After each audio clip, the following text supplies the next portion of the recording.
Oke,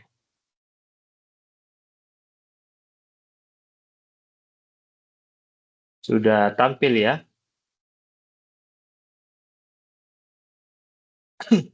slide-nya? Ada, Pak. Ya, oke. Jadi kalau kita masuk ke slide yang aktivitas belajar ke-6 ya dan 7, ya kita akan masuk ke pembelajaran yang ke-6 dulu, firewall dan network address translation.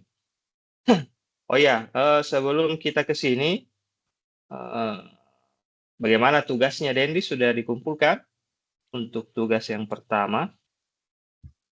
Baik, Pak. Udah, Pak, kebetulan. Tapi belum ada feedback, Pak. Udah ya. Baik, Pak.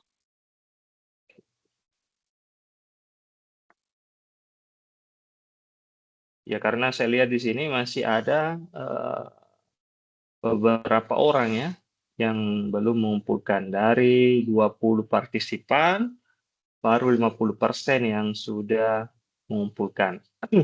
Ada juga yang belum saya nilai karena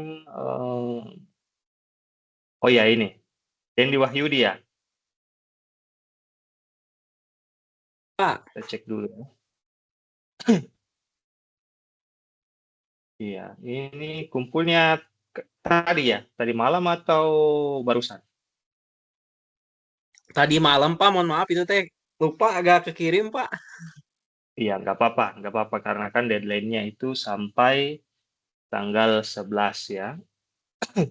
Oke, Baik, Pak. Terima kasih banyak, Pak.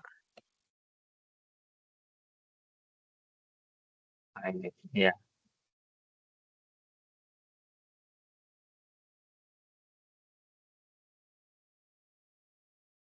Oke, ya, oke.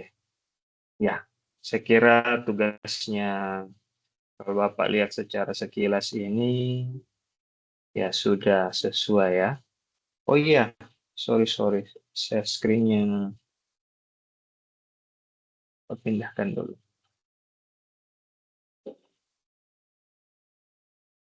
Hmm.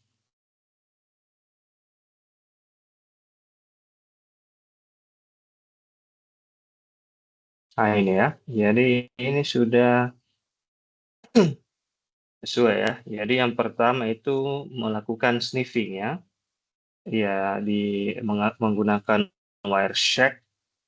Nah, di mana kalau prosesnya ini kita bisa melihat ya, ya berbagai paket ya atau lalu lintas data yang eh, apalagi bisa di-capture dan dianalisis menggunakan Wireshark ini. Ya, kebetulan kalau kita lihat buku panduannya itu menggunakan Telnet dengan protokol Telnet, tapi saya lihat di sini itu langsung diakses ya login testnya di sini untuk melakukan analisisnya itu dengan menggunakan apalagi langsung di web ya, ya web yang eh, di sini protokolnya itu masih menggunakan HTTP ya, bukan HTTPS. Jadi langsung mudah ya untuk dilakukan analisis ya, sehingga di bagian eh, ya datanya di situ itu bisa terlihat ya lalu lintasnya, terutama ketika kita sudah menginputkan username dengan password. Ya, jadi dalam satu jaringan yang sama misalnya, ah, dengan menggunakan Wireshark ini kita bisa memantau ya aktivitas ya sebuah jaringan dan tentunya kita bisa melihat ya terutama jika protokolnya itu ya tidak secure. Ya, jadi kita bisa melihat di situ ya username dengan password ya yang tampil di dalam Wireshark-nya. Nah, ini sudah diperhatikan dengan baik. Ya, jadi di sini sudah nampak apa yang sudah diinputkan. Ya, jadi tidak dilakukan proses enkripsi ya, ya terutama di passwordnya ini. Ya, jadi langsung nampak dengan jelas. Biasanya kalau mau lebih aman, ya kita ganti protokolnya ya misalnya kalau di sini tadi HTTP, ya bisa menggunakan HTTPS ya, jadi dilakukan proses enkripsi. Ya, sehingga nanti password di sini ya atau keseluruhan ya lalu lintas data itu eh, apalagi prosesnya terenkripsi. Ya, jadi tidak nampak nanti username-nya, begitupun dengan password-nya maupun yang lainnya. Kemudian untuk yang selanjutnya kurang lebih ini hampir sama ya proses praktikumnya.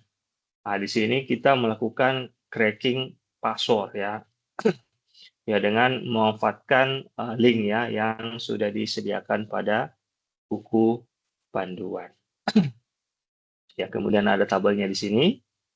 Nah, di sini kita bisa lihat berdasarkan tipe-tipenya ya. Ya, tipe apalagi passwordnya di situ. Nah, di sini sudah disediakan juga jenis-jenis passwordnya. Ada yang bisa kita crack ya di sini. Kemudian ada yang tidak bisa ya. Jadi ada yang gagal, kemudian ada yang berhasil. Oke, saya kira ini sudah sesuai. Oke.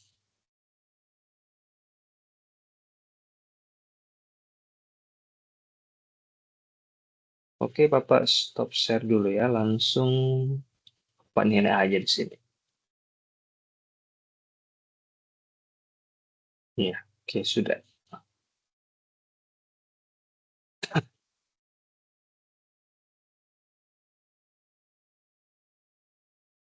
Oke, kita lanjut lagi ke materi kita. Saya kira tugasnya sudah bagus ya dikerjakan.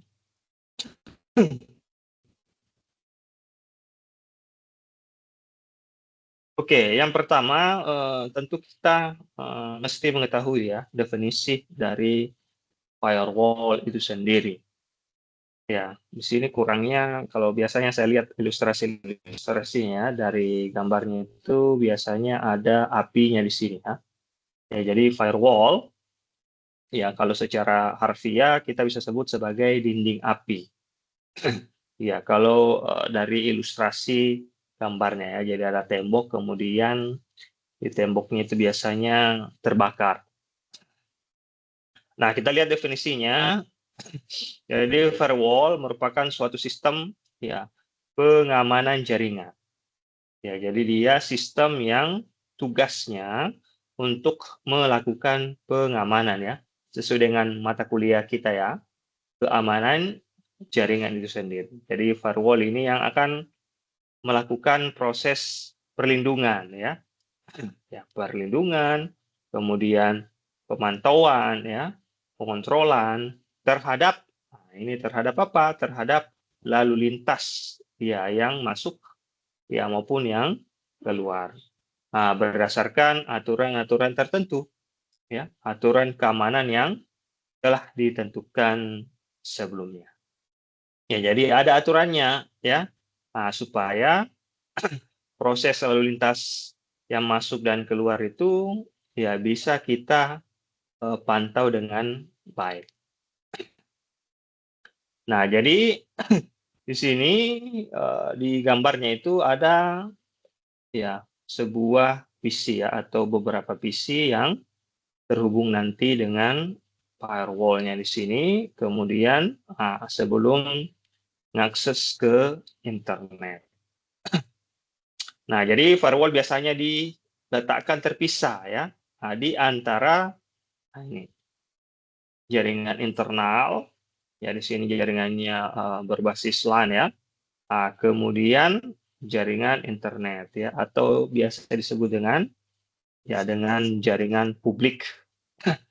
Kemudian firewall-nya ini dia bisa berupa hardware, ya, dia bisa perangkat keras, ya, ataupun software ya yang terinstal pada sebuah komputer. Ya, jadi bisa hardware tertentu misalnya ya pakai router tertentu Atau ya kalau mau yang lebih lengkapnya lagi bisa juga sebuah komputer ya. Ya, sebuah komputer yang sudah terinstall ya aplikasi firewall. Ya, jadi firewall itu sendiri ya tentu itu tadi ya ada proses mengontrol lalu lintas jaringan. Ya, jadi lalu lintas di sini firewall nanti akan memeriksa ya semua data. Ya, semua data yang masuk ya maupun yang keluar. Ya, jadi dinding ini yang akan nanti yang mengecek ya semua data ya yang masuk misalnya dari jaringan publik ke jaringan internal. Kemudian ya yang akan memeriksa juga data yang keluar ya. Ya dari jaringan internal ke jaringan publik misalnya. Kemudian proses pengontrolannya nanti itu berkaitan dengan ya apakah trafficnya nanti itu akan diizinkan. Ya, jadi diberikan akses ya untuk bisa tadi masuk maupun keluar. Atau misalnya dilakukan proses pembatasan ya ataupun sampai dengan ke akses yang eh, tidak diizinkan ya atau diblokir. Nah, sehingga firewall ini nanti ya akan melakukan proses perlindungan ya dari ya berbagai akses yang tidak sah.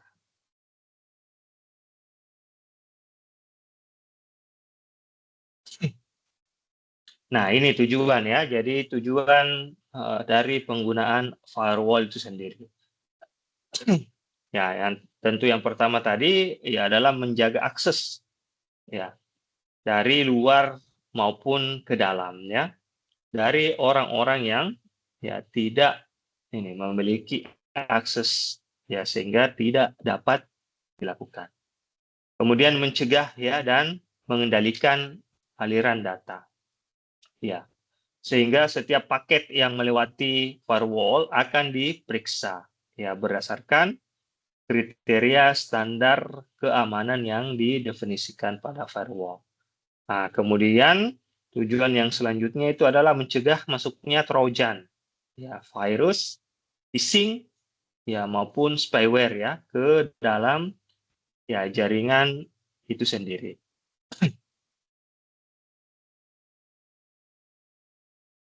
Ya, jadi firewall itu bisa membantu kita ya untuk ya menjaga agar akses tidak sah. Ya, sehingga yang sah seperti ya memastikan itu bahwa hanya pengguna yang sudah diberikan atau user ya yang sudah diberikan akses yang sah. Kemudian memastikan bahwa perangkat ya dan aplikasi ataupun layanan-layanan tertentu aja yang diperbolehkan mengakses ke sistem jaringan. Nah, jadi ketika apalagi kita terhubung dengan internet, nah kalau misalnya tanpa firewall, ya maka perangkat itu dengan mudah ya akan dilakukan yang namanya scanning. Ya, jadi mudah di-scan karena tidak ada firewall-nya. Kemudian bisa dilakukan peretasan, kemudian bisa tadi masuk firewall malware ya. Iya, ataupun bisa diakses ya oleh pihak-pihak yang tidak bertanggung jawab. Nah, jadi bagaimana caranya ya? Firewall itu melindungi akses ya dari eh, atau melakukan proses pengamanan. Yang tentu yang pertama adalah memeriksa alamat IP-nya. Ya, kemudian memeriksa portnya. Jadi alamat IP nanti akan diperiksa. Kemudian memeriksa port, kemudian memverifikasi protokolnya, kemudian memvalidasi pengguna, serta nanti diterapkan aturan-aturan tertentu. Nah, misalnya ya, memeriksa alamat IP. Nah, jadi misalnya ada IP-IP yang tidak dikenali ya, atau IP yang mencurigakan, ya maka firewall dapat menolak ya koneksi dari IP tersebut ya. Kemudian misalnya dari negara-negara tertentu, ya, ataupun misalnya dari blacklist jaringan. Nah, biasanya pada router itu sendiri, nah kita bisa apalagi membuat whitelist ya. Ya, jadi whitelist. Ya, IP-IP tertentu, misalnya ada router Wi-Fi-nya di rumah, misalnya dengan provider tertentu. Kebetulan Bapak ini nggak pakai Wi-Fi di sini ya, hanya pakai eh, hotspot di HP. Nah, biasanya di situ kalau kita pakai Wi-Fi ya, yang hotspot yang ada di rumah misalnya dengan provider tertentu, nah kita bisa masukkan whitelist ya. Jadi kita bisa masukkan whitelist, kemudian nanti whitelist itu yang menyesuaikan dengan IP yang dikenali. Ya, jadi ketika misalnya ada IP yang mencurigakan, maka dia akan menolak koneksi. Kemudian dari negara-negara tertentu ya. Jadi di IP itu kan biasanya ada kode negaranya. Ataupun ya kita bisa blacklist ya jaringan-jaringan tertentu. Nah, kemudian membatasi port ya. Nah, port yang terbuka misalnya. Nah, misalnya kan seperti itu tadi ya. Kalau tugasnya tadi ya dia masih pakai HTTP, ya maka tentu biasanya kalau HTTP itu kalau nggak salah portnya itu ada portnya 80 ya. Nah, jadi kalau misalnya dia ngakses portnya 80, ya maka tidak akan diberikan akses ya atau ditolak. Ya, jadi dia tidak bisa buka ya kalau misalnya portnya itu 80. Sementara kalau misalnya dia aksesnya pakai protokol HTTPS, nah berarti portnya itu 443 ya. Ya 443, nah, sehingga uh, firewall ini nanti akan memberikan izin ya, akses ya ke jaringan tersebut. Nah, seperti itu kurang lebih ya.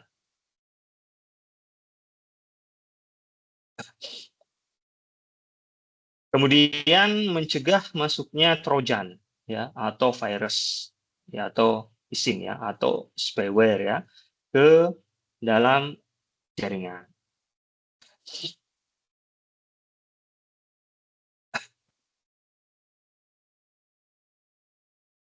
Ya, jadi tentu ya ancaman-ancaman yang terjadi ya dalam bidang cyber ya itu dapat merusak sistem ya ataupun dapat melakukan pencurian data. Ya, seperti tadi dengan penggunaan Trojan, virus, worm dan sebagainya. Nah, biasanya penggunaan seperti Trojan ya. Jadi program-program yang atau aplikasi-aplikasi yang berbahaya. Yang aplikasi itu biasanya menyamar ya menyamar sebagai aplikasi yang normal. Nah, biasanya ditujukan untuk melakukan pencurian data. Ya, kemudian biasanya juga dia sebagai backdoor ya, ya atau dia sebagai lagi remote access ya, akses remote ya, yang bisa melakukan pengendalian komputer korban. Wah, ini yang berbahaya.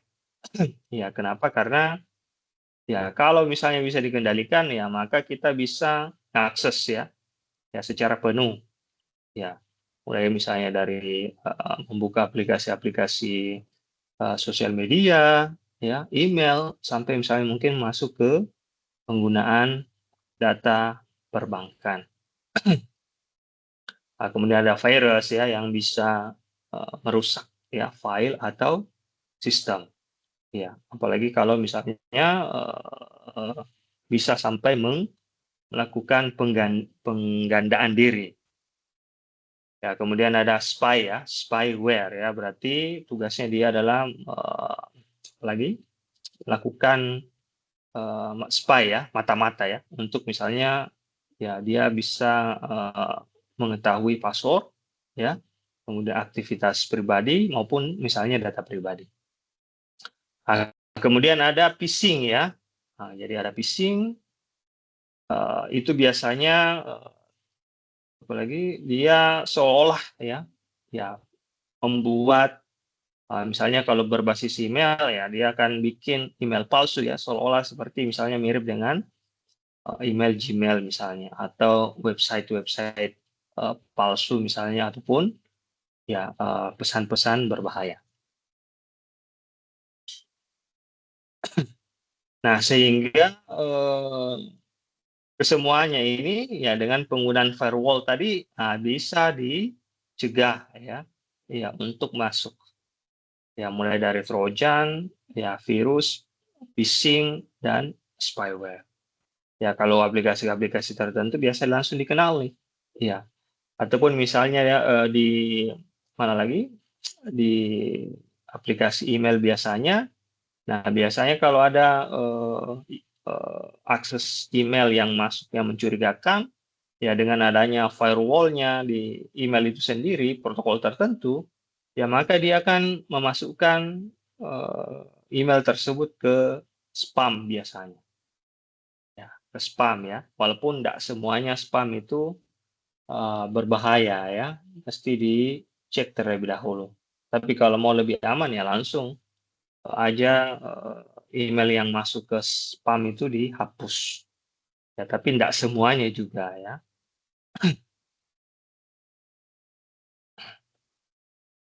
Nah, kemudian fungsi firewall ya dalam jaringan sebagai berikut. Nah, ini Bapak sudah tadi jelaskan ya sedikit.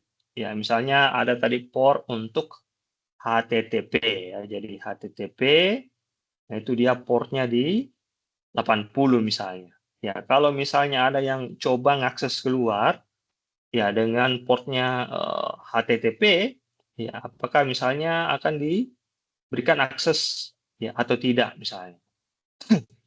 Iya. Kemudian kalau HTTPS yang 443, misalnya apakah diberikan akses misalnya. Atau misalnya mana-mana aja port yang terbuka misalnya, atau port mana yang tertutup. Ya, kemudian nanti akan diberikan pembatasan misalnya.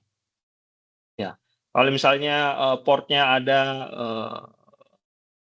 apalagi 23 ya, nah misalnya port 23 kalau nggak salah SSH yang 22. Nah, jadi 23 itu telnet kalau nggak salah. Nah, ini kan telnet sudah nggak dipakai ya, karena tidak secure, tidak aman. Nah, misalnya, ya biasanya kalau di Windows, ya itu sudah dibatasi ya, sudah dibatasi. Sebenarnya masih ada sih telnet di Windows, cuman sudah tidak di apalagi tidak diaktifkan. Ya, kalaupun misalnya mau diuji coba menggunakan telnet bisa-bisa aja sebenarnya. Iya, kalau misalnya di OS lain seperti, di Ubuntu itu ya sudah tidak bisa ya menggunakan telnet, kecuali diinstalkan lagi aplikasi, untuk mengaktifkan telnetnya. Ya, kalau misalnya pakai telnet, ya langsung dibatasi misalnya ya, nggak bisa, diakses port ya untuk misalnya menggunakan telnet. Ya, tetapi yang bisa misalnya menggunakan, SSH. Ya, kenapa port ini penting? Ya, karena semakin banyak, port yang terbuka, ya maka ya semakin besar ya peluang untuk melakukan eksploitasi. Ya, jadi portnya nanti akan dilihat aja, misalnya terbuka tadi port 23 untuk telnet. Ya, maka port ini ya mesti ditutup ya, supaya ya tidak menjadi, peluang ya untuk melakukan proses eksploitasi. Ya, jadi, firewall ini nanti yang akan memeriksa ya, apakah, port nomor sekian yang terbuka atau tidak, kemudian jenis-jenis protokolnya tadi ya, apakah kalau misalnya di web itu HTTP atau HTTPS misalnya, atau telnet, ataupun misalnya, SSH ya, dan seterusnya. Kemudian sumber koneksinya ya, maupun tujuan koneksinya.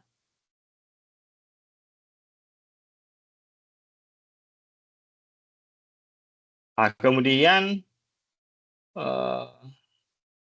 selain port, ya fungsi firewall juga itu nanti akan, nah ini sudah tadi yang menjadi pengontrol dan pengawas paket data. Kemudian melaksanakan autentikasi terhadap akses data. Kemudian melakukan pencatatan ya pada semua transaksi dari seluruh peristiwa yang terjadi di dalam firewall. Kemudian melindungi ya akses ya terhadap ya suatu layanan. Ya, jadi pengontrol tadi ya tentu firewall nanti yang akan memantau semua paket data yang masuk ya, kemudian yang keluar ya maupun yang ya berpindah antar jaringan. Ya, jadi pantau diperiksa kembali ya siapa-siapa yang bisa lewat misalnya ya, bisa yang masuk maupun yang keluar. Kemudian melaksanakan autentikasi. Ya, jadi dia akan memastikan bahwa hanya pengguna ya atau perangkat yang sah misalnya yang dapat mengakses jaringan atau ya layanan tertentu.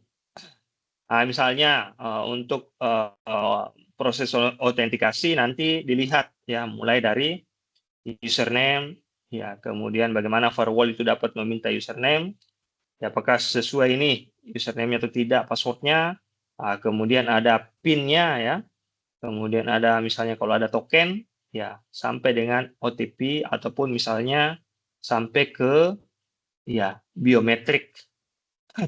Misalnya kalau misalnya jenis autentikasinya itu single factor ya, hanya misalnya menggunakan password saja. Ya ini kan lagi perlu ditingkatkan ya. Jadi jangan jenis autentikasinya hanya single ya atau hanya satu aja, satu metode aja ya. Nah, biasanya bagusnya kalau pakai ya two factor ya atau ya minimal dua faktor. Nah, jadi menggunakan password misalnya, kemudian plus ada OTP misalnya. Atau yang lebih bagusnya lagi misalnya dengan menggunakan multifaktor ya, ya lebih daripada dua metode keamanan. Ya, tetapi kadang ya bagi kita biasanya lebih tricky ya, ya lebih ribet kalau misalnya ada beberapa atau multifaktor ya untuk authentication-nya.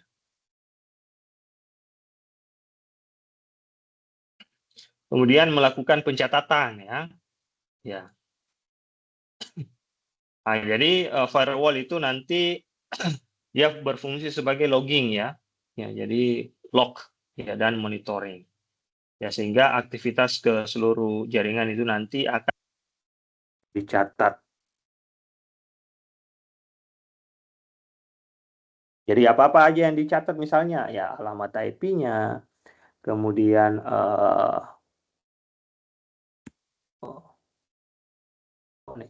tunggu ya. Ya alamat IP, kemudian portnya ya, kemudian waktu akses, kemudian jenis-jenis layannya, sampai misalnya status koneksi.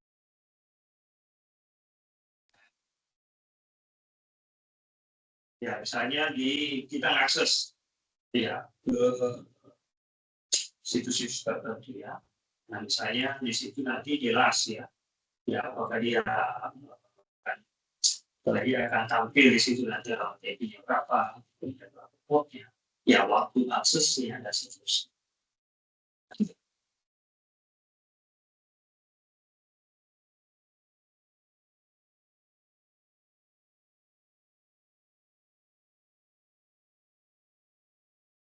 Nah, kemudian firewall memiliki keterbatasan dalam beberapa hal. Ya, diantaranya tidak dapat melindungi ya. Nah, yang pertama adalah dari orang dalam yang berniat jahat.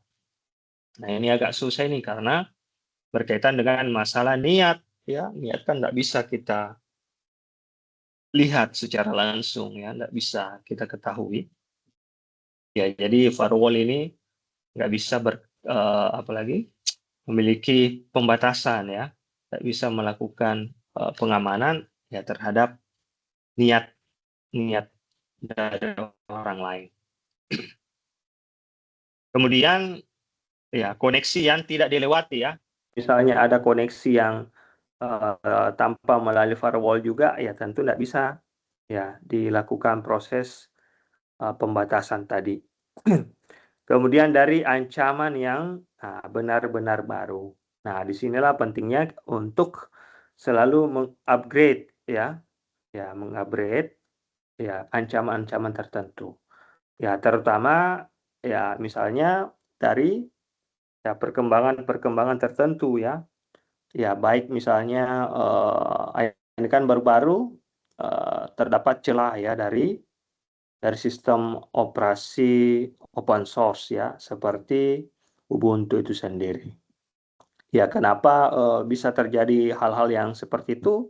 Yaitu banyak faktor ya. Salah satu faktor ya tentu ya bagaimana para peretas tadi itu atau ancaman-ancaman tersebut itu mereka mengupgrade juga ya. Jadi sama-sama mengupgrade. Ya, biasanya kalau seperti apalagi Linux itu sendiri itu kan 2 tahun sekali ya dilakukan proses upgrade. Ya, jadi biasanya di bulan 4 dan di bulan 10. Kalau macOS itu ya dia akan apalagi melakukan upgrade sekali setahun ya. Walaupun untuk upgrade mayornya ya. Nah, kalaupun minornya biasanya di waktu-waktu tertentu. Ya, jadi ketika ada upgrade, nah kemudian ancaman-ancaman tersebut itu ya ada celahnya, kemudian belum dilakukan proses update di situ ya, jadi belum ditambal misalnya celah-celahnya, maka ya perlu dilakukan pembaharuan. Kemudian dari virus ya yang tidak melewati firewall. Nah, ini sama tadi ya. Ya, jadi mesti dilewati. Ya, jadi kalau dia tidak mengakses firewall, kemudian tiba-tiba ada akses ke jaringan internal kita, ya maka tentu ya tidak dapat dilakukan proses perlindungan. Ya, sama misalnya biasa ya kalau di Windows itu ya ada beberapa ya aplikasi-aplikasi tertentu ya yang ya apalagi kalau aplikasinya yang tidak berlisensi ya, diinstal gitu aja. Biasanya kalau kita install itu dia nggak mau ya. Kenapa? Karena dibatasi di Windows Defender. Jadi pembatasan itu sementara kita butuh ya, kita mau pakai yang bajakan misalnya, ya kita mesti menonaktifkan. Kalau misalnya dinonaktifkan ya maka ya aplikasi yang masuk ya yang bisa saja berisi ancaman-ancaman tertentu itu akhirnya tidak melewati firewall-nya itu sendiri. Jadi sebisa mungkin diaktifkan ya, dan tentunya di-upgrade ya supaya ada ancaman-ancaman yang baru ya, karena di-upgrade maka ya firewall-nya juga di sini itu bisa ter-upgrade.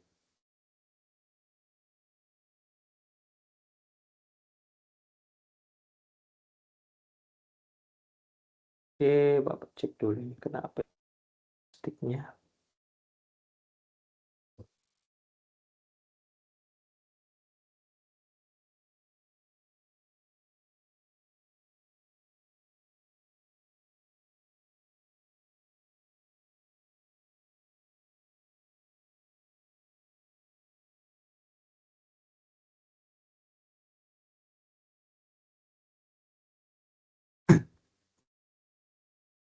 Oke, Bapak minum dulu.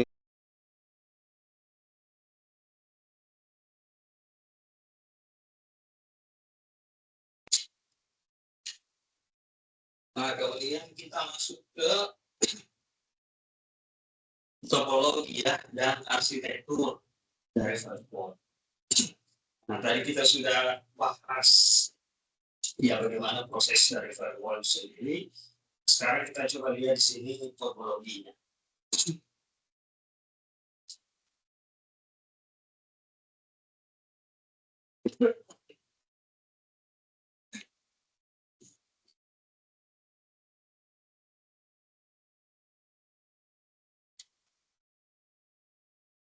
Oke, nah kita bisa lihat di gambar di sini ya terdiri dari ya beberapa penggunaan istilah di sini.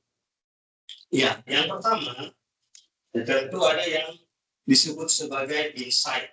Ya, ini sama tadi sebenarnya di gambar yang pertama ya. Ya, ada insight, kemudian ada firewall dan ada outside. Nah, tambahannya di sini ada yang disebut sebagai DNZ, ya, DNZ. Jadi DNZ itu militer ya, militer is zone.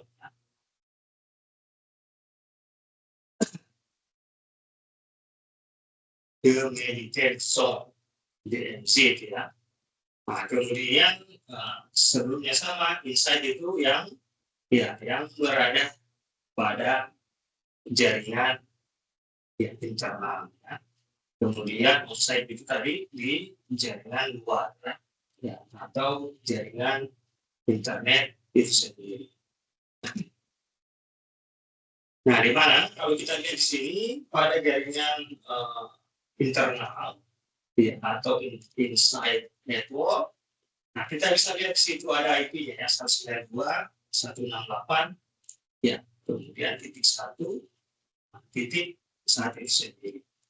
Nah, di mana jaringan ini ya itu sebagai jaringan private ya, yang akan digunakan nanti oleh user tertentu. Misalnya kalau di sebuah perusahaan ya, di pegawai ya, atau di administrator ya, ataupun komputer kantor misalnya ya, atau aplikasi internal sebuah perusahaan. Nah, di mana pada jaringan internal ini atau inside ini, nah dia akan dianggap sebagai trusted ya, trust network ya, atau jaringan yang dipercaya, trust ya, karena hanya bisa digunakan oleh pengguna internal. Nah, kemudian tadi 192.168.1.1, nah dia menggunakan IP yang sifatnya private ya, jadi tidak dapat langsung diakses ke internet. Jadi dia sifatnya private. Nah, di mana dia biasanya di sini kalau di jaringan internet sendiri ya tentu biasanya berisi ya database ya, atau data-data sensitif misalnya. Atau misalnya kalau kampus ya biasanya ada sistem akademiknya ya.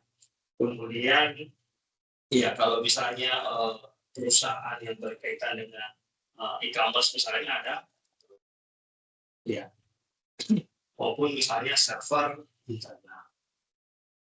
Ya, jadi nanti firewall nanti akan memblokir ya akses ilegal tadi, kemudian ada membatasi port, mengontrol user, sama ya memfilter traffic atau misalkan jaringan internal dari internet.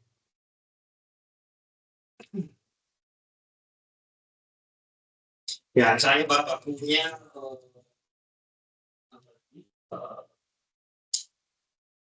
sistem akademik yang siapkan ya, sistem informasi akademik. Nah, ini karena dia sifatnya di site, ya maka taruhlah misalnya hanya bisa misalnya diakses, contoh ya, bisa diakses di lingkungan internal kampus saja. Jadi kampus misalnya punya wifi ya, punya wifi, ya di mana wifi itu hanya bisa dilakukan proses koneksi misalnya di dalam lingkungan kampus. Jadi kita bisa akses siaran itu, contoh aja ya, itu hanya ya melalui jaringan internal. Ini kita masih berbicara ya masalah internal. Nah, kemudian ketika yang mencoba mengakses di secara internet, nanti akan diperiksa ya, mulai dari misalnya alamat IP-nya, ya, kemudian portnya, sampai dengan jenis layanan. Nah, kemudian karena tadi IP-nya bersifat private, nah nanti fungsi dari firewall nanti akan menerima. Nah, jadi dari IP private ke IP public. Nah, begitu pun sebaliknya. Kalau misalnya dia dari internet nanti sini, yang saya sih IP publiknya itu 203 ya, titik 40.40.1. Ini nanti yang akan diterima. Ya, ataupun sebaliknya dari sini masuk ke insight-nya. Dulu ya.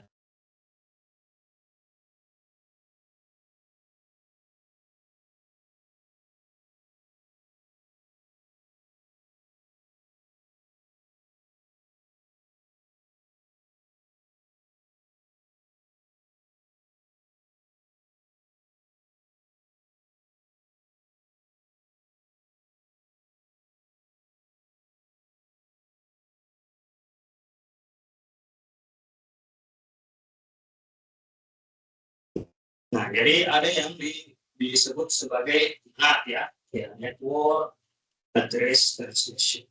Nah, di mana nanti ini yang akan mencoba ya, menerjemahkan tadi IP yang 192 ya titik 168.1.1 ya menjadi sebuah IP public.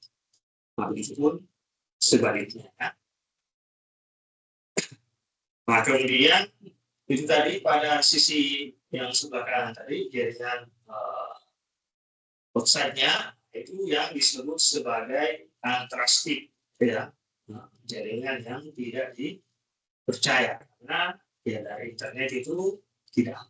Nah, jadi pentingnya sekarang ya penggunaan firewall ini karena hampir semua perangkat itu ya sudah terkoneksi dengan yang namanya untrusted ya network.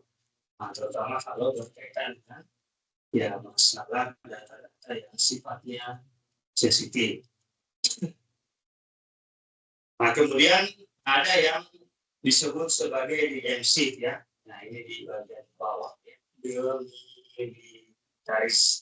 Demilitarized ya, zone.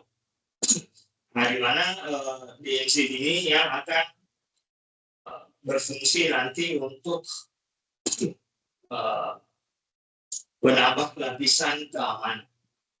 Ya, jadi DMZ ini posisinya itu ya ditempatkan ya antara internet dan jaringan internal itu sendiri.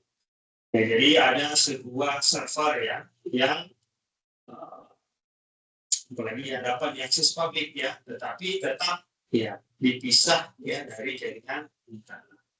Nah, jadi yang diakses nanti di publik itu adalah DMZ ya, tetapi dia terpisah ya dari yang ya akses publik itu sendiri. Ya, jadi tetap ada jaringan internal. Jadi DMZ ini akan yang menambah lapisan keamanan. Jadi ketika diakses kita ingin mengakses data yang saya tahu seperti sikat, ya maka yang akan diakses dulu tidak langsung ke jaringan internal, ya walaupun misalnya melewati firewall ya, tetapi aksesnya itu nanti melalui DMZ itu sendiri. Jadi dia akan sebagai pemisah ya antara server yang sifatnya publik ya dengan jaringan internal sendiri, sehingga itu dia akan mengurangi risiko-risiko ya terhadap ya serangan itu sendiri. Ya, jadi apa-apa saja ya yang biasanya bisa diakses di DMZ. Nah, di DMZ ini adalah ya yang sifatnya umum saja. Ya, misalnya kalau kita buka sebuah website misalnya yang ada di DMZ itu ya seperti landing page-nya aja ya, informasi-informasi seperti pengumuman ya berita-berita ya itu yang bisa yang memisahkan nanti ya. Kemudian ketika misalnya ada pertasan misalnya atau serangan ya nanti ya serangan tersebut itu akan berhenti ya di MZE. Nah, sehingga database ya atau jaringan internal itu bisa tetap aman. Nah, bagaimana misalnya cara kerjanya? Nah, dari gambar tersebut. Ya, ketika misalnya pengguna internet ya, akses IP-nya itu misalnya 203, kemudian 740, 740, ya maka firewall nanti akan memeriksa. Ya, nah, jadi ketika kita akses ini, nah ini dengan IP ini ya, nanti firewall nanti akan memeriksa. Apa yang diperiksa? Ya, mulai dari IP-nya, kemudian port-nya, kemudian protokolnya dan rule keamanan. Ya. Jadi kalau misalnya itu ada 4 IP, dan port, kemudian protokol, ya, dan rule keamanan. Nah, setelah diperiksa, maka nanti firewall nanti akan meneruskannya ke DMZ. Ya. Nah, jadi setelah diperiksa, nanti akan diteruskan ke DMZ. Nah, kemudian DMZ nanti dia akan menerapkan aturan, ya, apakah dia akan melakukan pemblokiran traffic atau mengizinkannya akses-akses tertentu.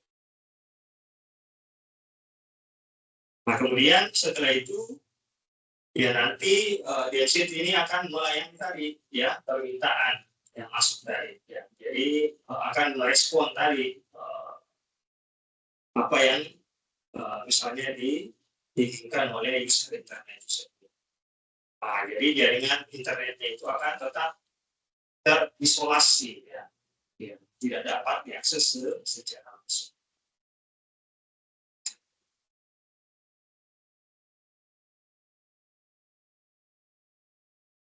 Ya, jadi DMZ ini dia akan ibaratnya berfungsi sebagai zona penyangga server.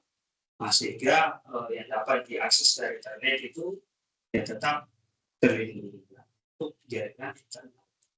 Ini banyak digunakan ya, di berbagai misalnya organisasi ya, atau perusahaan yang sifatnya modern.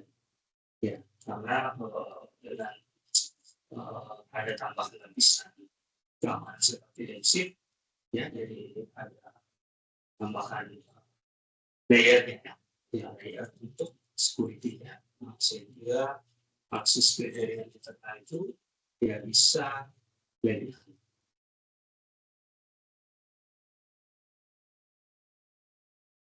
Nah, kita bisa lihat tadi segmentasinya ya, jadi ada yang bagi menjadi 3, kemudian ada yang dibagi menjadi 4. Kalau yang 3 berdasarkan tipologi tadi, jadi ada inside, kemudian outside, dan inside. Kalau 4 ini ada tambahan 1 ya, ada server farm ya, atau peternakan server.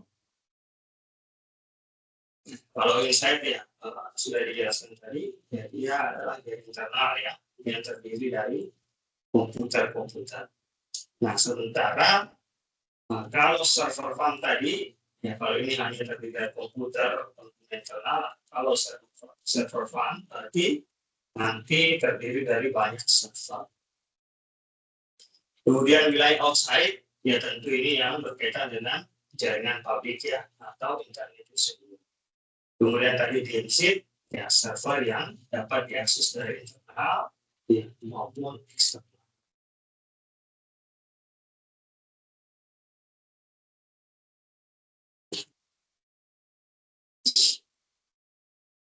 Nah, jadi pentingnya segmentasi ini ya tentu untuk ya, memisahkan ya, atau memberikan lapisan sehingga pengurangan atau akses kontrol itu terhadap serangan-serangan itu bisa dikendalikan. Ya, jadi setiap segmen ini ya mulai dari internal ya, sampai dari ke outside ya, jadi inside ke outside itu tentu ada fungsi-fungsinya yang berbeda. Kemudian tentu tingkat keamanan berbeda ya, sampai dengan ya aturan-aturan ya, atau rules keamanan. Nah, di mana biasanya di inside itu ya itu tadi ya seperti komputer pegawai ya, kalau misalnya di sebuah perusahaan atau laptop pengguna. Nah, bisa juga printer, ya, misalnya, atau sistem administrasi. Misalnya kalau ada Finger misalnya, itu bisa juga ya, dan masuk ke dalam bagian insight. Ya, jadi misalnya Finger ya, nah Finger itu tidak bisa diakses ya secara langsung dari luar. Ya, ini khusus misalnya Finger di kantor misalnya, kalau ada yang bekerja di perusahaan itu dibatasi ya untuk dari luar. Ya, karena ini berkaitan dengan masalah data bergaul.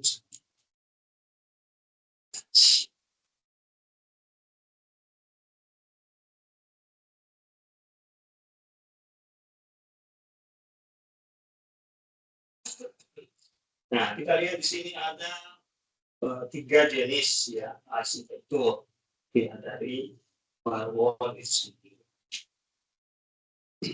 Yang pertama ada yang disebut sebagai dual home ya. Nah, di bagian paling atas sebelah kanan. Ya, jadi kemudian dual home di bagian sebelah kanan. Tulis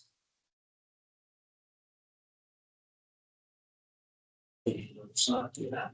Kemudian ada screen host arsitektur, kemudian ada screen subnet. Jadi, 1, 2,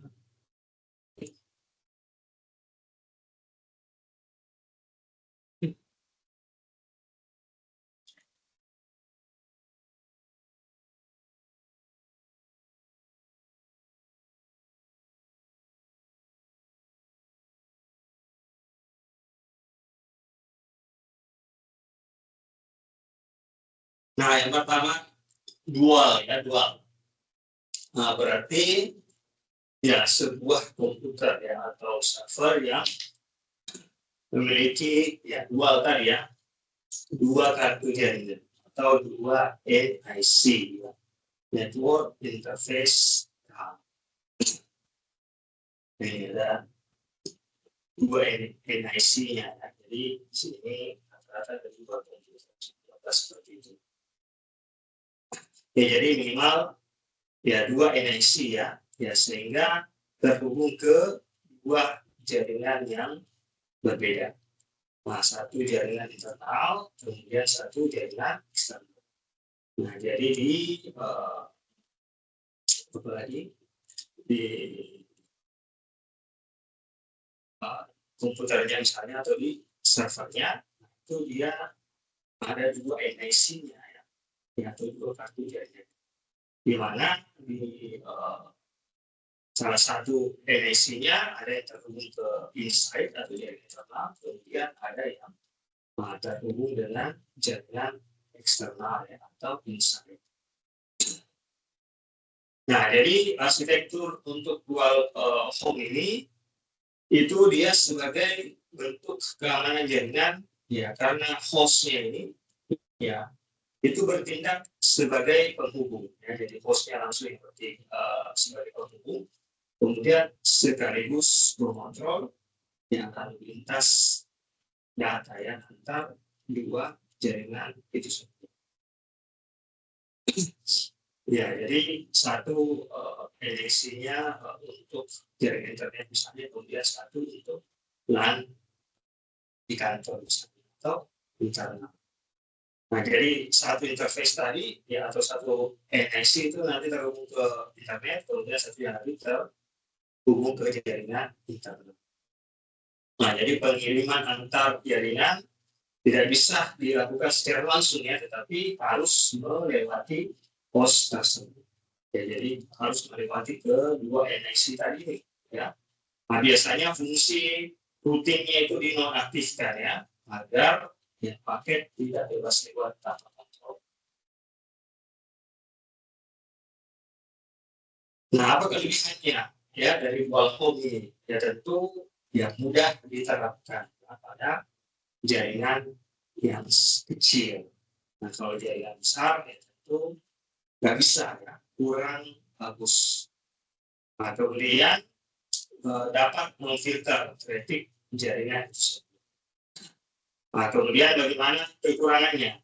Ya, karena dari hostnya hanya satu, ya kalau misalnya hostnya gagal, tidak berfungsi dengan baik, atau diretas, ya maka seluruh jaringan itu bisa berdampak. Nah, kemudian karena satu aja angkat tadi satu hostnya aja berarti kinerjanya itu hanya tergantung pada satu perangkat. Ya. Nah, inilah yang akan membedakan di yang kedua ya, screening ya host untuk arsitektur ya.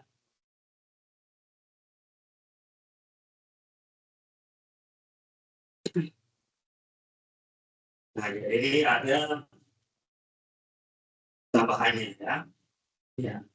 Kalau kita lihat tadi di sini, ini ke sini atau kemudian ya, sini ya, ini private network.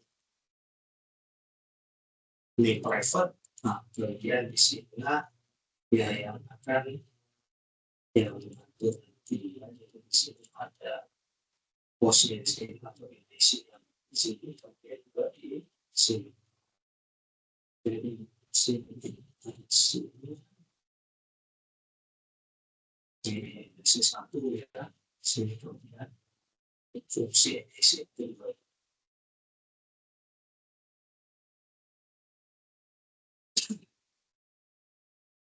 Nah, kemudian di yang kedua ini screening host arsitektur. Ya, jadi dia menggunakan sebuah router filtering ya atau screening router. Ya, jadi yang akan men-screen ya, atau melakukan filtering ya. Nah, yang dimana apalagi screening router tadi itu dia akan memeriksa tadi ya, IP-nya, portnya dan seterusnya. Nah, kemudian ada yang tambahan lagi yang disebut sebagai Bastian host. Ya, jadi kita di sini display ya. Kemudian ada tambahan untuk ya Bastian host. Nah, di sini di Bastian host itu biasanya digunakan untuk misalnya untuk web server, kemudian proxy server sampai dengan ya untuk mail server ya. Nah, di sini ada proxy, misalnya ada pakai filtering, ada DNS sampai dengan source server. Nah, bagaimana cara kerjanya? Ya? Jadi ketika internet mengirim traffic ke screening filtering ya, jadi nanti akses ya atau mengirim traffic ke screening router, maka router nanti akan memfilter ya paket yang diizinkan. Nah, kemudian setelah itu paket yang lolos akan diteruskan ke ya Bastian host. Kemudian Bastian host nanti akan menangani komunikasi dengan jaringan internal. Ya, jadi setelah di sini ya dilakukan screening di sini ya ke jaringan internet ya atau jaringan publik, maka nanti akan diteruskan ya. Ya, kalau misalnya sudah dilakukan isi di sini di allow, ya maka kan nanti diteruskan ke Bastian host. Nah, Bastian host ini nanti akan melakukan komunikasi untuk ke ya private network ya atau jaringan.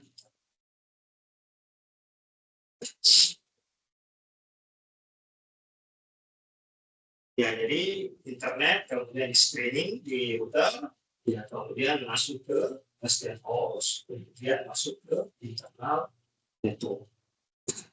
Nah, jadi ada tambahannya tadi di Bastian host. Nah, kemudian apa bedanya dengan yang subnet? Nah, ini yang ketiga ya. Jadi screened subnet arsitektur.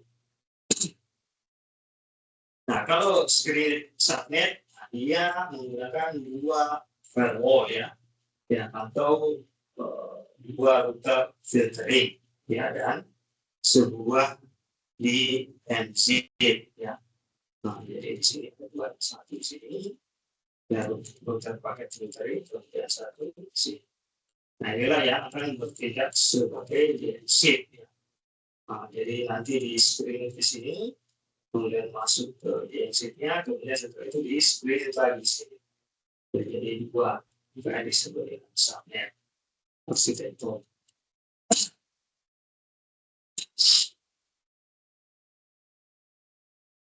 Nah, jadi di screen nanti di subnet ya, subnet screen subnet arsitektur nanti itu yang disebut tadi dengan DMZ ya, atau konsepnya kurang lebih seperti DMZ. Dari mana ketika server yang boleh diakses itu yang hanya berkaitan dengan masalah server misalnya, kemudian server dan DNS server. Nah, ketika misalnya dilakukan proses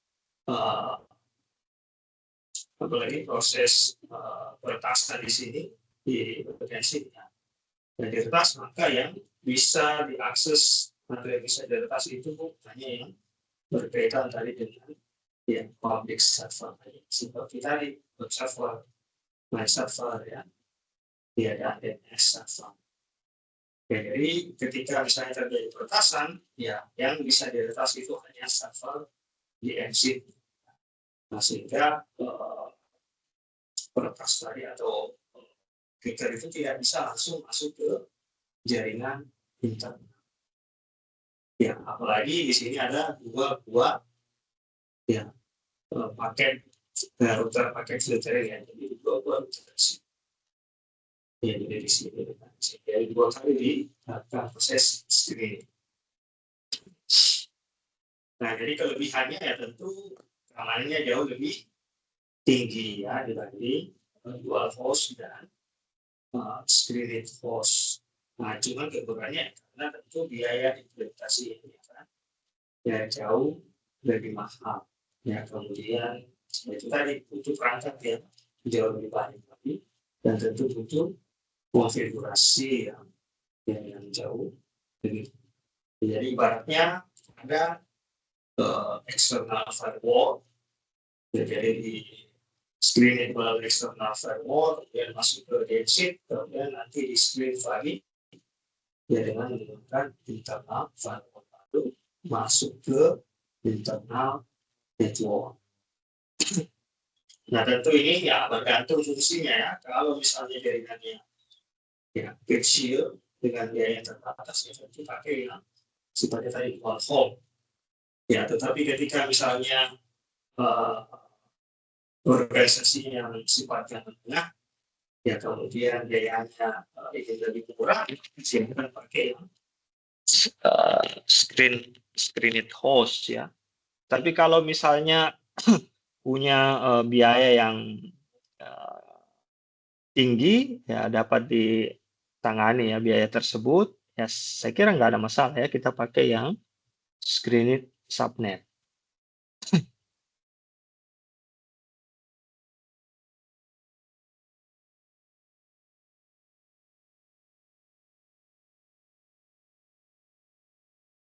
Nah, kemudian teknologi firewall ya, menurut switch key ya.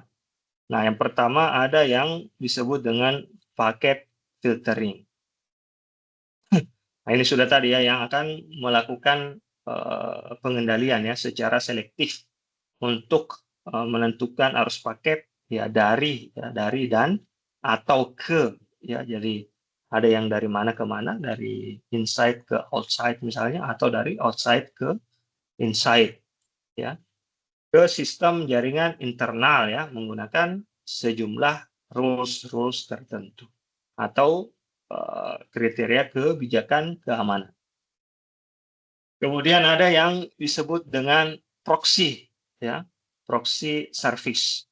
ya mekanisme untuk berkomunikasi dengan server eksternal dengan bertindak sebagai perantara ya bagi layanan tertentu untuk sistem internal.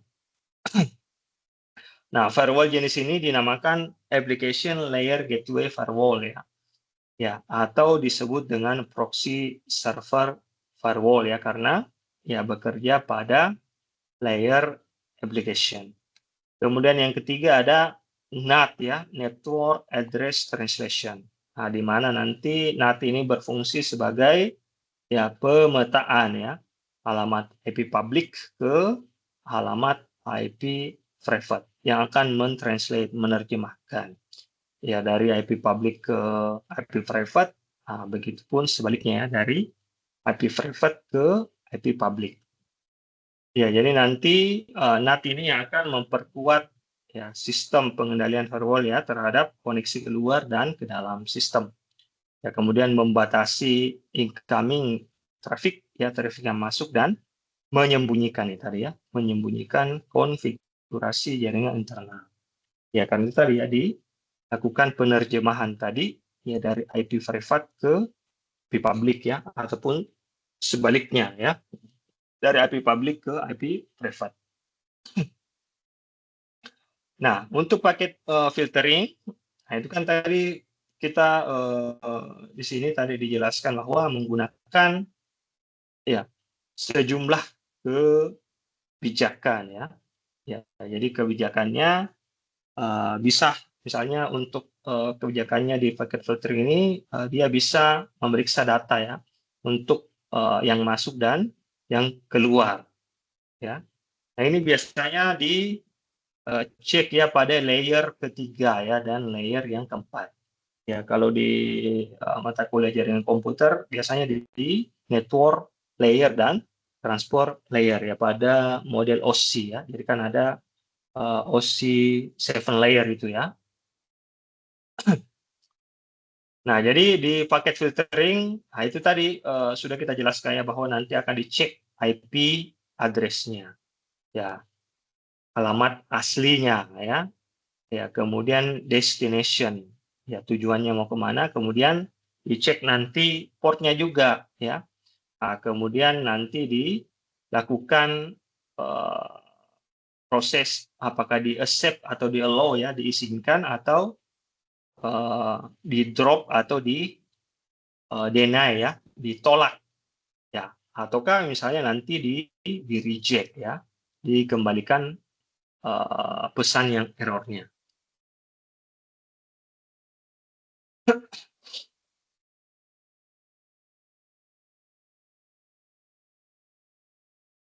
Kemudian proxy service.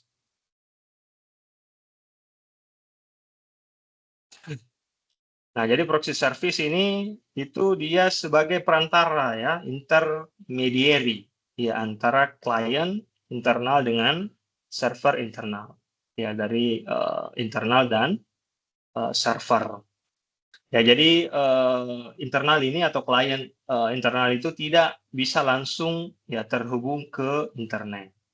Ya, jadi nanti proses komunikasi itu akan harus melewati proxy terlebih dahulu ya. Ya, di mana proxy ini biasanya bekerja pada layer yang ketujuh ya, jadi application layer. Nah, jadi ada application layer gateway ya atau proxy firewall ya. Nah, di mana caranya itu ya proxy nanti akan mengautentikasi ya. Kemudian melakukan inspeksi konten sampai dengan scanning malware nanti.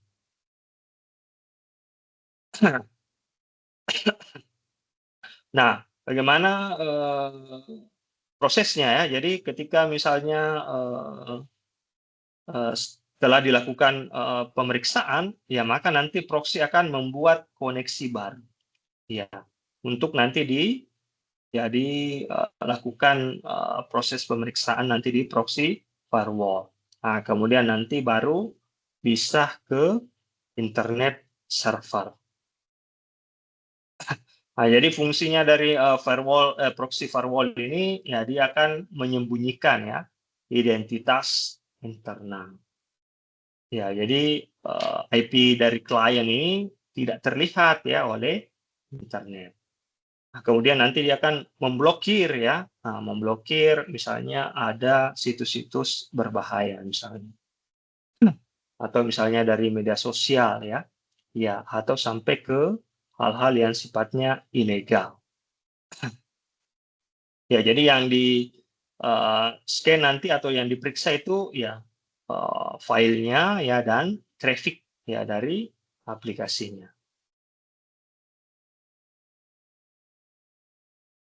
Kemudian yang selanjutnya ada NAT tadi ya, Network Address Translation. Jadi dilakukan proses penerjemahan ya, translation. Ya, jadi menerjemahkan alamat IP private yang menjadi IP public. Begitupun untuk sebaliknya.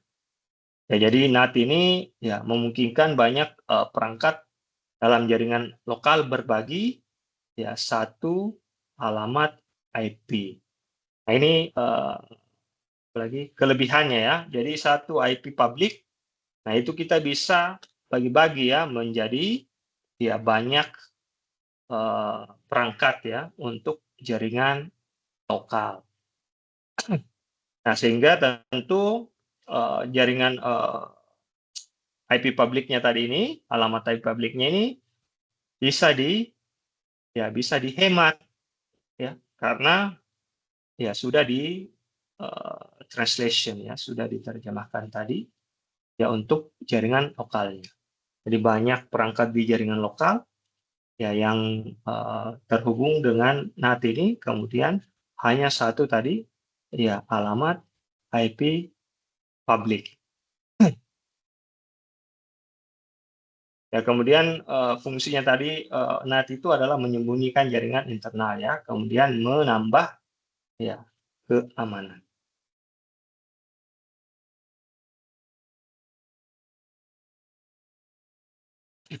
Kemudian jenis-jenis firewall ya. Nah, di sini dibagi berdasarkan skala, kemudian ada cara kerja, ya dan yang selanjutnya adalah teknik mengontrol.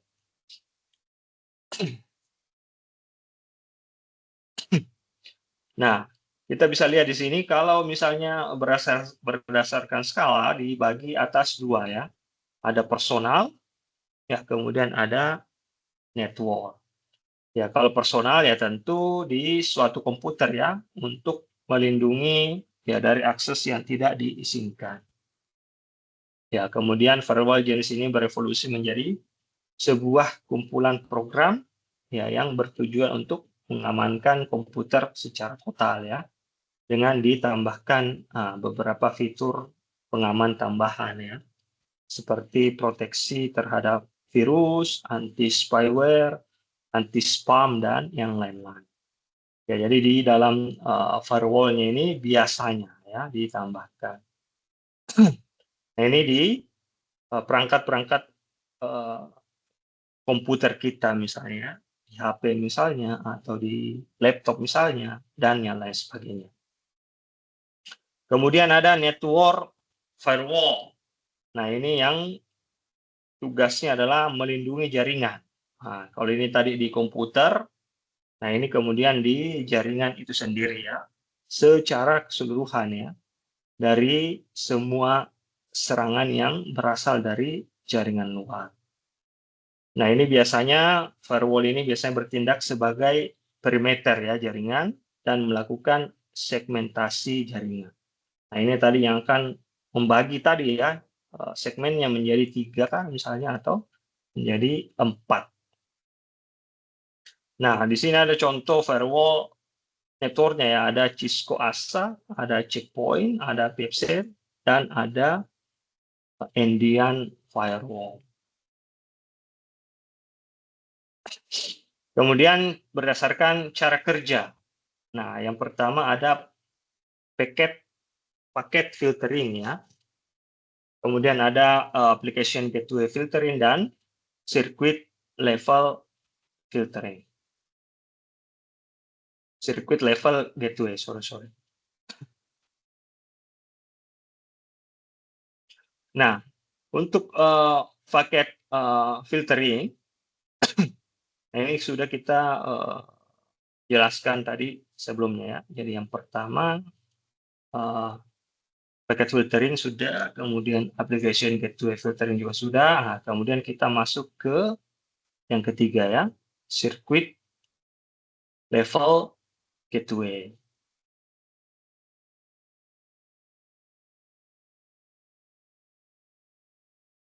Nah, apa sih yang atau kita jelaskan dulu sedikit ya. Jadi untuk packet filtering tadi ya cara kerjanya ya nanti dia akan memeriksa beberapa parameter tadi ya seperti IP address, ya portnya, ya kemudian jenis-jenis protokolnya sampai dengan ya status koneksinya. Ya jadi nanti akan dicek ya data yang masuk ini source IP-nya dari mana ya, kemudian destination IP-nya ya berapa IP-nya, portnya ya, kemudian jenis protokolnya. Kemudian nanti akan dicek lagi misalnya apalagi rules-rules-nya ya. Ya, apakah tadi kalau misalnya TCP portnya 80 apakah diizinkan, kemudian kalau HTTPS yang 443 akan diizinkan. Kemudian kalau misalnya pakai telnet, ya yang portnya 23 nanti akan dilakukan pemblokiran. Nah, kemudian nanti firewall akan memutuskan nanti ya untuk meneruskan paketnya.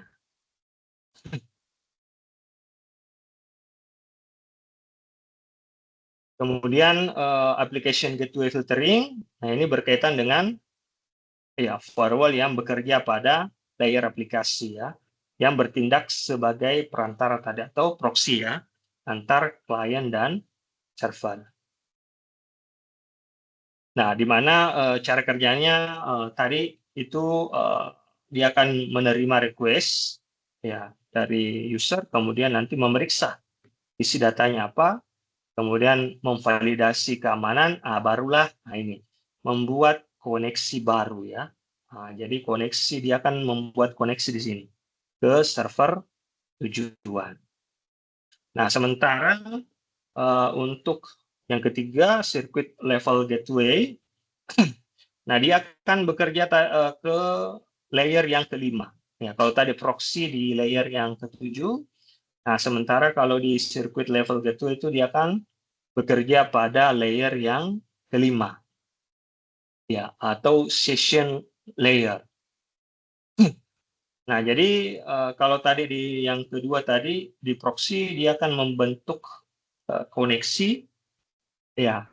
Nah, maka di circuit level gateway itu dia akan memvalidasi, ya, untuk sesi communication-nya. Ya, kemudian nanti dia akan melakukan pengolahan sirkuit ya sesuai dengan namanya, sirkuit untuk virtualisasinya. Nah, bagaimana cara kerjanya? Ya, nanti di circuit level gateway ini, firewall nanti akan memeriksa apakah koneksinya valid atau tidak. Ya, kalau misalnya valid, nanti dicek lagi sessionnya, ya, apakah di sessionnya ini sah atau tidak. Nah, kemudian jika dianggap aman, maka nanti firewall ini akan mengizinkan komunikasi ya untuk diteruskan.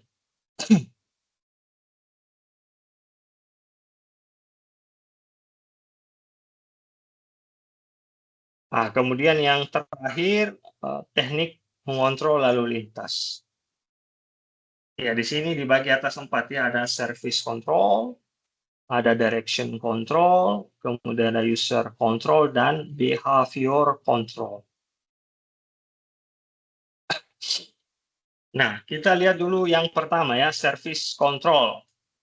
Nah, jadi kendali terhadap service ya, terhadap layanan. Ya, jadi ini berkaitan dengan layanan-layanan ya, layanan apa yang diizinkan, kemudian layanan apa yang diblokir. Ya, layanannya yang dimaksud ya seperti HTTP ataukah HTTPS. Ya, biasanya ada situs-situs tertentu, taruhlah misalnya sebuah apalagi streaming ya, streaming video misalnya. Nah, kalau misalnya kita ngaksesnya pakai HTTPS, maka streamingnya itu nggak bisa berjalan. Ya, sementara kalau misalnya dia pakai HTTPS layanannya, maka dia akan mengizinkan ya. Ya. Kemudian ada FTP ya atau FTVS biasanya. Kemudian ada SMTP, ada DNS, ada SSH, kemudian ada Telnet dan seterusnya. Nah, jadi tujuannya untuk service ini ya tentu itu tadi ya membatasi ya akses ke layanan. Ya, jadi entah itu diizinkan atau dilakukan proses pemblokiran. Kemudian mencegah ya penyalahgunaan layanan jaringan. Nah, tentu yang terakhir adalah meningkatkan ya keamanan sistem itu sendiri. Kemudian yang kedua, direction ya. Nah, jadi kalau service tadi layanan, untuk direction itu adalah arah ya, direct. Ya, jadi ada kan istilah biasa direct, kemudian ada indirect.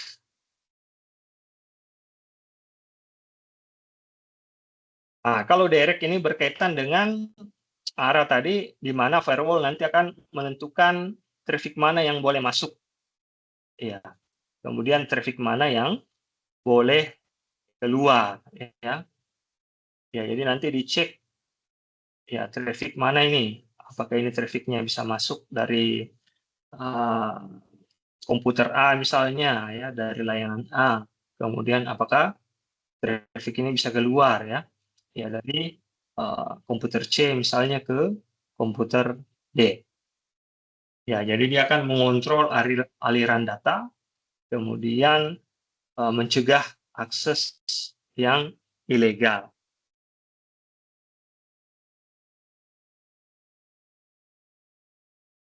Kemudian yang ketiga itu user control ya. Nah, jadi usernya di sini ya atau penggunanya. Ya tentu kalau user control itu sendiri itu berkaitan dengan ya user identity ya atau identitas pengguna. Ya siapa-siapa yang boleh mengakses. Kemudian ya kapan akses diperbolehkan. Ya jadi nanti tentu ada autentikasi ya.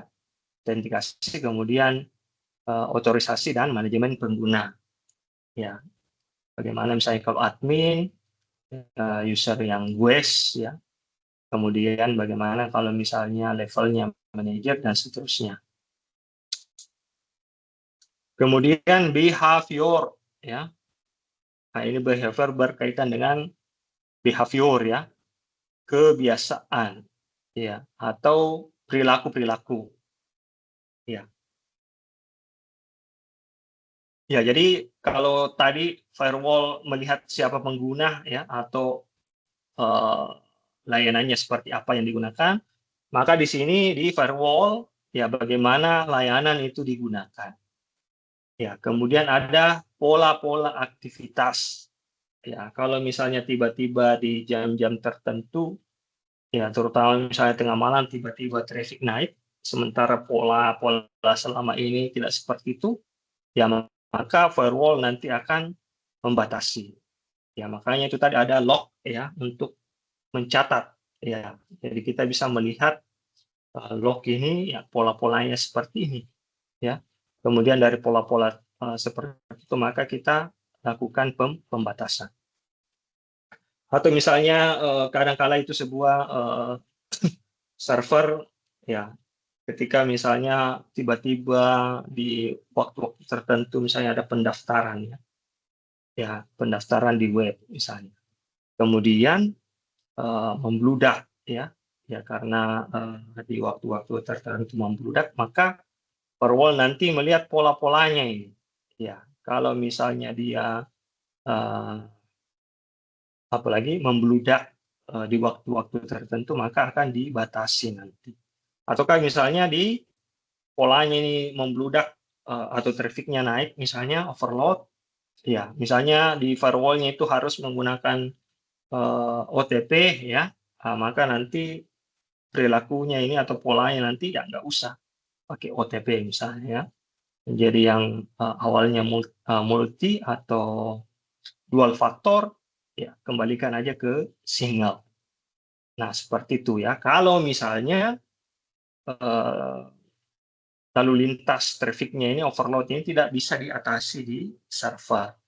Ya kalau bisa ya nggak ada masalah ya. Atau pola-pola aktivitas tertentu, ya tiba-tiba di hari libur ini meningkat traffic. Ya maka nanti diberikan pembatasan misalnya. Atau ada warning ya yang muncul di notifikasi misalnya untuk pengelola servernya misalnya. Nah, dan perilaku komunikasi jaringan. Jadi behavior ini nanti akan mengecek ya atau menganalisis volume data. Nah, jadi di analisis volume data, misalnya ada yang mau melakukan serangan di DOS ya, nah, itu kan volume traffic atau data itu akan meningkat misalnya. Kemudian perilaku aplikasi ya, ya misalnya ada yang download besar-besaran ya, maka firewall nanti akan membatasi ya. Biasanya di Google Drive itu ya ada yang ngupload misalnya eh, di Google Drive aplikasi tertentu misalnya, orang banyak download di situ ya, ngupload film, oh tiba-tiba ada yang mendownload besar-besaran yang banyak, maka akan dibatasi biasanya. Nah, biasanya kan seperti itu ya, kita ketemu file. Nah, nanti firewall yang akan membatasi, ya kok nggak bisa download ini ya, dan seterusnya. Atau ada spam email, ya. Nah, ini tiba-tiba ada email yang mencurigakan, ya maka akan diblokir. Ya, atau upload data ya data, kemudian nanti akan dilakukan pencegahan ya. Atau streaming, nah ini tadi ya streaming yang berlebihan, ya. Atau misalnya pakai torrent ya, nah, yang sifatnya peer to peer ya, nah, nanti akan diblokir. Jadi dia tidak melalui server misalnya ya, atau ya jadi limit membatasi download yang besar misalnya, jadi di limit di situ. Ya. Jadi tidak hanya di limit bandwidth-nya, biasanya juga di limit waktunya ya. Ya. Kalau misalnya kita biasanya ingin mendownload yang menggunakan akses yang free, ya itu biasanya di limit ya, baik limit bandwidth-nya maupun waktunya biasa. Ya sudah lambat, ya di limit lagi waktunya, akhirnya nggak sampai waktunya ya. Awalnya misalnya kita ngedownload 1 giga misalnya, ya hanya dibatasi misalnya 10 menit misalnya. Nah, apalagi kalau kita punya jaringan yang lambat ya, belum sampai 10 menit sudah dibatasi, sudah di limit IP kita ya untuk ngedownload. Ya, misalnya file-file tertentu. Misalnya membatasi streaming misalnya yang berlebihan. Ini biasanya diperuntukkan misalnya di perusahaan ya atau di kantor. Ya, ada yang streaming berlebihan, ya maka akan dibatasi. Khusus streaming video misalnya. Ya, jadi bisa dilakukan filter ya berdasarkan perilaku-perilaku ya dari user itu sendiri. Kemudian kontennya juga ya. Ya, kemudian bandwidth-nya sampai dengan application dan anomali ya, ini anomali ya. Perilaku yang tidak normal. Tiba-tiba traffic naik di tengah malam misalnya. Nah, sementara ya servernya ini misalnya khusus daerah Indonesia ya. Ya tiba-tiba ya trafficnya naik di misalnya jam 2 subuh misalnya atau jam 3. Nah, sementara itu kan tidak diakses atau kurang yang mengakses. Nah, kalau misalnya aplikasi yang sifatnya global ya karena perbedaan waktu ya, nah tentu ya dia akan aktif ya secara mengglobal. Ya, tetapi bisa juga dilihat pola-polanya ya. Nah, kalau misalnya jam 8 malam misalnya kan apakah negara-negara tertentu, misalnya kalau di jam 8 malam di Indonesia, apakah di negara-negara lain, misalnya taruh di Amerika, ya, dia baru pagi misalnya. ya, ataupun sebaliknya ya. Jadi bisa dilihat. Ya, jadi misalnya dari GMT-nya, berapa negara yang masuk GMT ini, kemudian nanti dilihat polanya di situ. Kalau misalnya terjadi lonjakan ya di masalah download misalnya, atau streaming misalnya dan seterusnya. Nah, tentu kalau berkaitan dengan behavioral ya tentu perlu adaptif ya, perlu adaptasi. Ya, kemudian harus bisa dilakukan pengelolaan ya untuk efisiensi tadi dari bandwidth.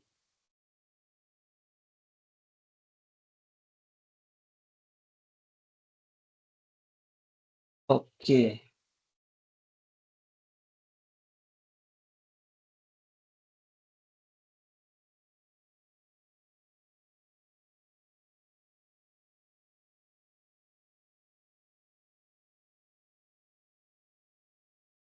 Ya, saya kira itu ya untuk topik kita yang pertama.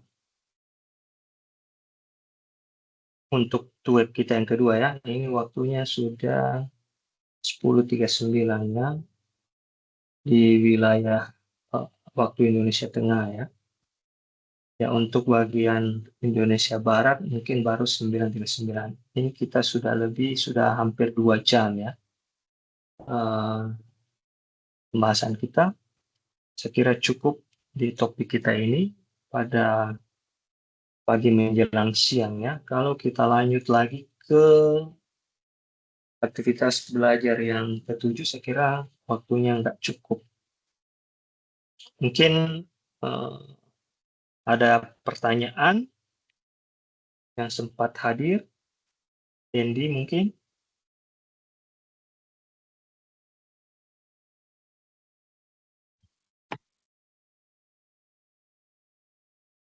Oke, kalau nggak ada, saya kira cukup ya pertemuan kita pada pagi hari ini. Ya, Pak. Ya, silakan. Izin Pak, Ya, ya mengenai silakan firewall Andy. ya Pak. Izin mengenai firewall di keamanan jaringan. Kan saya suka ngedownload aplikasi game ya Pak. Aplikasi gamenya itu kan berbasis crack ya Pak. Ya, Nah, yang suka gratisan gitu ya Pak gamenya teh.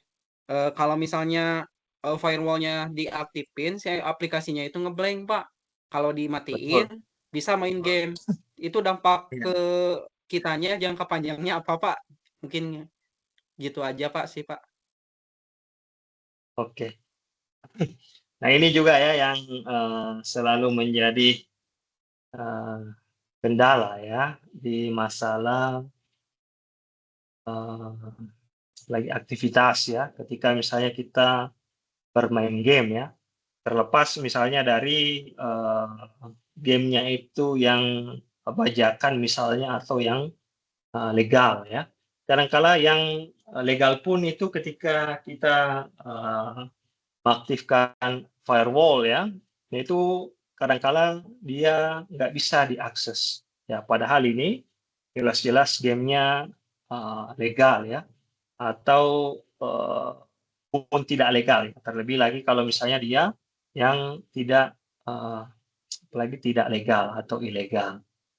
Ya, misalnya pakai crack dan pakai patch-patch tertentu. Nah, kalaupun misalnya yang legal, ya tentu ya biasanya ada faktor-faktor tertentu. Ya, misalnya ada negara-negara yang dibatasi, ya, ya, atau dari pihak negara kita ya yang membatasi. Ya, apalagi ini kan baru-baru diterapkan apalagi pembatasan sosial media ya terhadap usia-usia tertentu ya 16 tahun ke bawah. Nah, tentu juga akan berpengaruh ya terhadap gamenya. Ya, misalnya dia ngakses bikin akses game itu, sementara nanti dia diverifikasi usianya lebih di bawahnya, maka ya firewall nanti akan bertindak.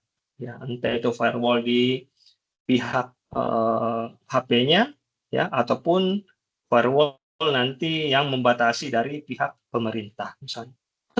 Nah, jadi kalau misalnya dari masalah usia, ya saya kira dampaknya nggak ada masalah ya dari serangan-serangan misalnya spyware atau malware.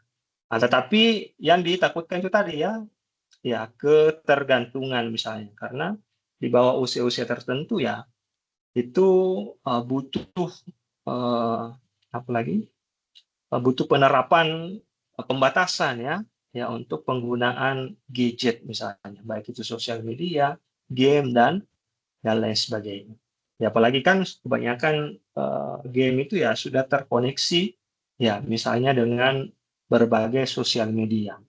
Ya mesti connect ke Gmail lah, connect ke misalnya ke akun Facebook lah, Instagram dan sebagainya. Kan sudah ada beberapa, atau Discord lah ya dan sebagainya. Nah, kalau dia pembatasannya dari segi usia, ya maka tentu tidak berdampak ya pada serangan-serangan misalnya. Hanya berdampak kepada ya bagaimana ketergantungan ya. Nah, kemudian itu faktor usia dan negara misalnya. Nah, kalau misalnya selain itu, ya misalnya dia buka akses tertentu, ya dia matikan firewall-nya, kemudian dari firewall-nya itu baru bisa diakses, ya maka ya bisa berdampak ke ya penggunaan ya akunnya ya. Nah, kadang-kala tiba-tiba ya akun kita tiba-tiba bisa diakses ya oleh orang lain. Tiba-tiba nanti logout sendiri, kemudian diganti password-nya dan yang lain sebagainya. Ya, kenapa bisa seperti itu? Ya, karena ya kalau menggunakan terutama yang ilegal ya, nah, biasanya sudah ditanamkan di situ ada spyware-nya. Ya, jadi kalau misalnya kita nginstal ya dari yang ikut dengan crack-nya, nah, biasanya di dalamnya itu ada spyware ya untuk mengetahui ya bagaimana username dan password kita. Seperti itu. Ya, jadi dampaknya tentu ya akun kita bisa hilang. Ya bagus aja kalau akun di game kita yang hilang ya. Tetapi kalau misalnya dia mengakses ke hal-hal yang lain, nah itu bisa lebih berbahaya lagi. Makanya kalau misalnya tetap mau menggunakan menonaktifkan firewall-nya, maka usahakan ya dipisah ya. Dipisah layanan untuk bermain gamenya dengan layanan pribadinya. Ya, kalaupun misalnya tetap ada, ya maka usahakan ya ada misalnya penggantian ya penggantian password atau username. Ya karena biasanya itu enggak jarang yang ada, ya mungkin ada tetapi tidak banyak yang otomatis biasanya. Biasanya dia mesti sinkronisasi di jam-jam tertentu ya untuk menghindari kecurigaan. Ya kalau misalnya dia bisa mantau, ya kemudian real time pemantauannya, nah tentu akan terasa ya cepat cepat panas misalnya, tiba-tiba lambat. Tetapi kalau misalnya dia proses sinkronisasi, nanti dia akan atur. Ya misalnya di waktu-waktu tertentu, ya nanti ya ketika kita online tetapi tidak bukan di jam yang sibuk misalnya, nanti dia akan sinkronisasi data kita ya untuk dikirimkan misalnya ya atau diketahui. Ya dampaknya ya paling parah seperti itu ya. Tetapi kalau misalnya hanya batasan-batasan tertentunya seperti negara tadi ya atau batasan usia, saya kira eh, tidak terlalu masalah ya dari sisi keamanan datanya. Ya karena ada game-game tertentu itu ya memang dibatasi penggunaan di negara misalnya seperti di Indonesia atau di usia-usia tertentu. Oke, bagaimana, Baik Dendi? Pak, cukup. Baik Pak, cukup Pak. Terima kasih banyak Pak. Oke, masih ada lagi mungkin? Saya sudah cukup ya. Cukup pisan Pak. Makasih banyak Pak. Ya, sama-sama. Kalau begitu kita tutup ya pertemuan kita pada pagi menjelang siang ini. Terima kasih atas kehadiran Saudara Dendi. kemudian sudah dikerjakan juga tugasnya dengan baik, insya Allah kita lanjut lagi ya di web yang berikutnya. Kemudian jangan lupa dikerjakan lagi tugas selanjutnya. Baik, Pak. Sekian Siap, dan Pak. terima kasih. Ya, sehat selalu. Assalamualaikum Amin, Pak. Saya selalu juga. warahmatullahi wabarakatuh. Waalaikumsalam warahmatullahi wabarakatuh. Izin live, Pak. Ya, silakan.